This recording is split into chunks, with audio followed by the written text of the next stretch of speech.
Free agency is coming. There aren't a ton of big names on the market, and there's definitely not the cluster of high-end running backs who will be trying to prove that running backs are still worth a lot of money. We had the Derrick Henry, Saquon Barkley, Josh Jacobs experience last year. There aren't running backs like that due to become free agents this year. All due respect, those guys are special.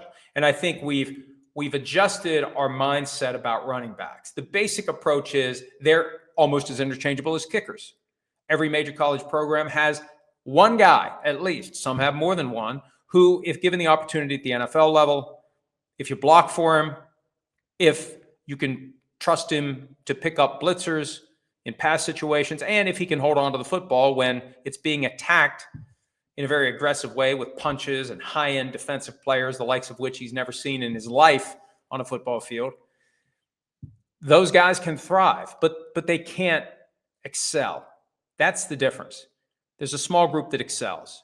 Now, this year's crop of free agents at running back, well, it's a little bit thinner because the Panthers might have learned the lessons of the Giants and the Titans and the Raiders in moving on from their high-end running backs.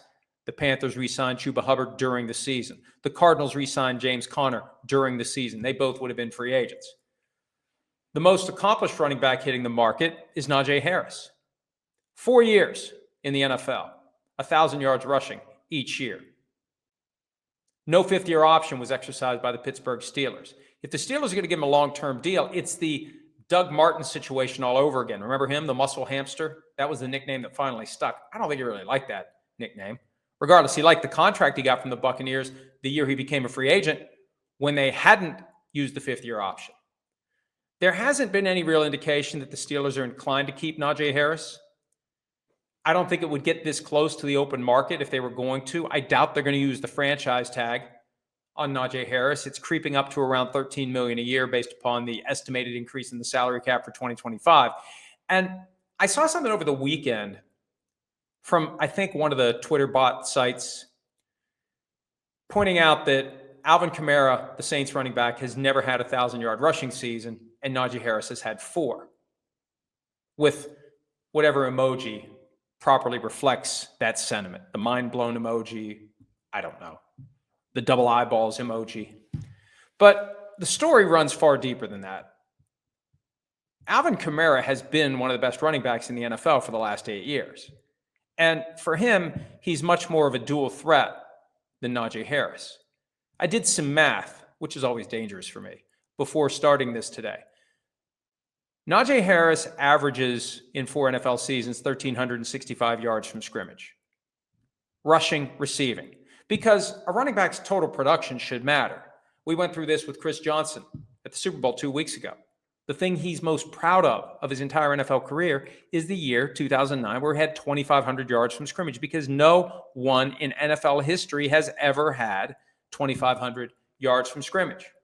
Does it matter whether it's a pitch or a screen pass?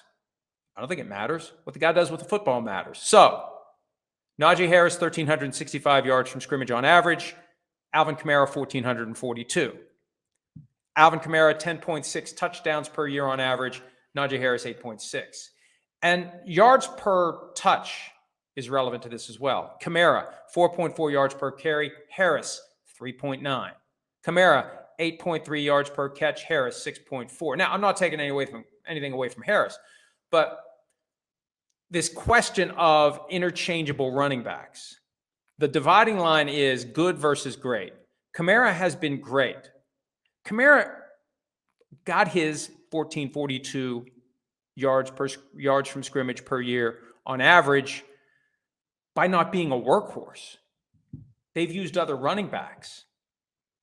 If they would have used him in New Orleans the way the Panthers were using Christian McCaffrey early in his career, because remember, they arrived the same season. And once McCaffrey became a star, folks from the Saints would point out, let's look at per touch, because McCaffrey gets a lot more than Kamara.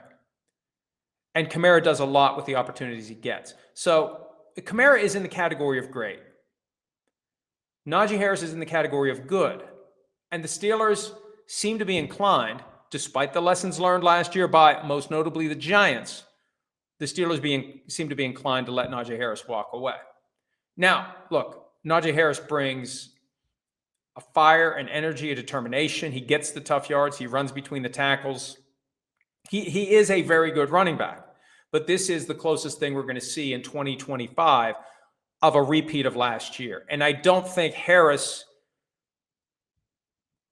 will be as likely to make the Steelers regret their decision as Barkley, Henry, and Jacobs may have made their former teams regret theirs. It's one of the big storylines for free agency because the class really isn't all that top heavy. There are some big names, T. Higgins, Sam Darnold, etc. A lot of the action is going to come from trades this year. But as free agent running backs go, Najee Harris is the best. Is he in that class of the very finest that we saw last year? He will surely think he is because confidence is the number one prerequisite for being successful at the NFL level. You got to have the God-given physical abilities, but you got to be confident. You got to believe that you're going to be great.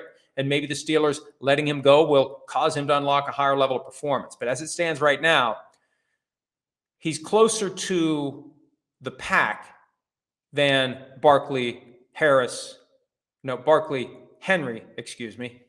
and Jacobs. Hi, it's Mike Florio. Thanks for watching PFT on YouTube. Hit subscribe for the latest news and analysis from Pro Football Talk.